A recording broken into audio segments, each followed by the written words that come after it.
Assalamu alaikum. Бүгін оразаның пайдасы жөнінде сөз қыламыз.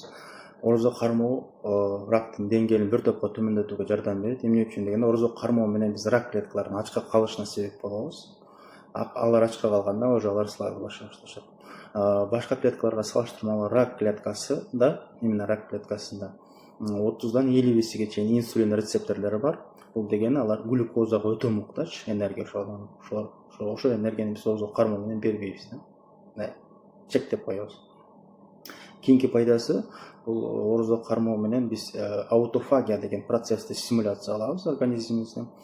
Аутофагия деген бул бузулган эскерген белокторду жана бузулган митохондрия сыяктуу клеткалардын компоненттерин башкадан жаңыдан иштеп чыкканга жардам берген процесс. Бул жалпак тил менен айтканда мусор перерабатывающий завод бүт эскерген клеткаларды жаңылаганга.